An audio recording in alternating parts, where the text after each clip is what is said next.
Bonjour à tous. Donc, correction des sujets du baccalauréat. On commence par celui de l'année dernière, le sujet principal.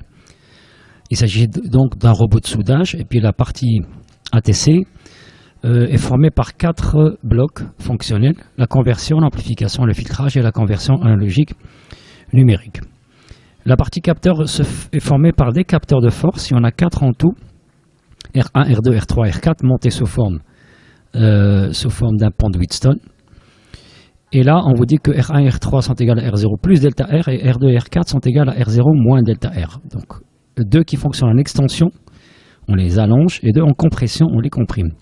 R0, la résistance au repos, et puis le rapport delta R sur R0 est proportionnel à l'effort F, à la force, par un rapport K qui est constant, égal à 4 10 puissance moins 7 Newton moins 1. Première question, c'est d'exprimer VA et VB en fonction de E, R0 et delta R. On va commencer par VA. Sachant que R3 et R2 sont en série, on peut appliquer le diviseur de tension. VA égale E fois R3 sur la somme des deux. On remplace chacune des résistances par son expression, d'après ce qu'on a ici au début. On va simplifier par delta R. Et même chose pour VB, diviseur de tension cette fois-ci en fonction de R4, R1 et E.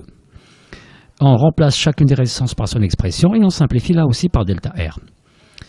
Question suivante, c'est de montrer que V égale E fois delta R sur R0. V, c'est la différence entre VA et VB, d'après la loi des branches, ou bien la définition de la différence de potentiel. On remplace chaque tension par son expression, on met en facteur de R0, on simplifie en haut par R0, et puis par 2, et voici la démonstration faite. Maintenant, on va remplacer le rapport delta R sur R0 par K fois F, ce qui nous donne donc l'expression de V en fonction de F. Si on multiplie, on remplace la valeur numérique de E par 10 volts, on obtient 4 10 puissance moins 6 fois F. Quelle est la valeur de S? Donc c'est le rapport au fait de le rapport entre V et F, c'est-à-dire 4 10 puissance moins 6, et c'est fait des microns, le 10 puissance moins 6.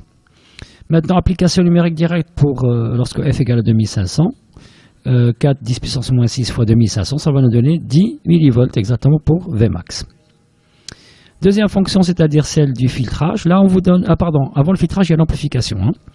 3 amplificateurs A1, A2 et A3. Les deux sont montés en suiveur, on vous le dit déjà, mais pourquoi le rôle d'un suiveur? C'est l'adaptation d'impédance. Les tensions d'entrée et sortie sont les mêmes, mais le courant d'entrée est quasiment nul. Donc on a une impédance infinie à l'entrée, mais une impédance variable en fonction de la charge. Donc il y a une adaptation d'impédance. Ça permet d'utiliser des montages qui ont besoin de courant avec des montages qui ne peuvent pas en fournir. Voilà. Maintenant, concernant A3, on vous demande de montrer que V3 égale R6 sur R5 fois V. On va faire comme d'habitude et trouver l'expression de V- et de V+, et faire l'égalité. Pour V-, c'est théorème de superposition, et pour V+, c'est le diviseur de tension. On fait l'égalité, on simplifie par R5 plus R6, puis on garde à gauche seulement le terme en V3, on met en facteur R6, et on remplace V1 moins V2 par V, ce qui nous donne donc que V3 c'est R6 sur R5 fois V, ce qu'il fallait démontrer. Il faut calculer maintenant R5, je prends l'expression qu'on vient de trouver de V3, j'en déduis l'expression de R5 et je remplace par les valeurs numériques, V3 égale 0,5, V égale à R6 égale à 100 kg, et lorsque F égale à 2500 Newton, on avait trouvé que V était égal à 10 millivolts. Voici donc la valeur de V3, de R5, pardon.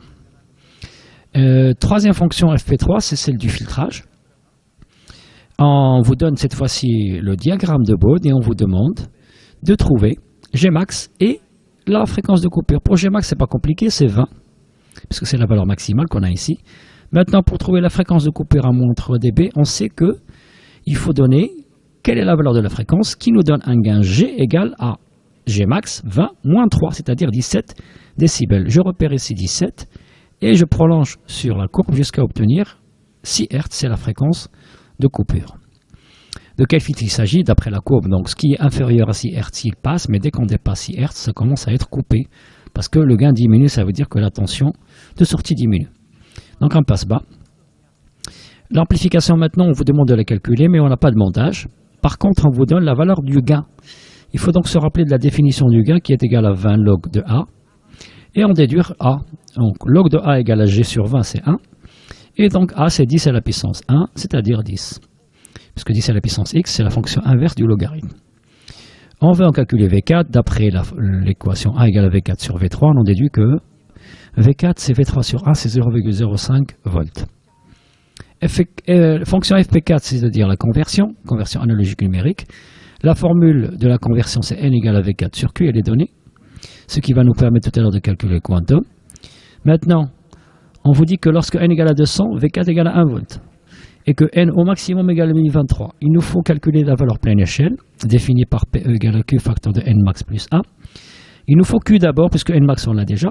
Et pour Q, on va utiliser l'expression de N. N égale à V4 sur Q, ça veut dire que Q égale à V4 sur N. Et on applique la valeur numérique, ça nous donne 5 millivolts. 1 volt correspondant à 200. On a déduit PE, Q facteur de N max plus 1, 5,12 volts. Maintenant, il faut trouver le petit n, c'est-à-dire combien de bits nous faut-il pour donner un mot binaire qui va de 0 jusqu'à 1023, n max étant égal à 1023, et par définition, c'est 2 à la puissance n moins 1, ce qui nous donne 2 à la puissance n égale à 1024, donc n égale le logarithme base 2. Ce n'est pas le logarithme décimal, ce n'est pas le logarithme népérien, mais base 2, c'est-à-dire, comme ici, qu'est-ce qu'il faut mettre ici pour obtenir 1024? Eh bien, c'est 10, parce que 2 à la puissance 10 égale à 1024. Étude de la commande.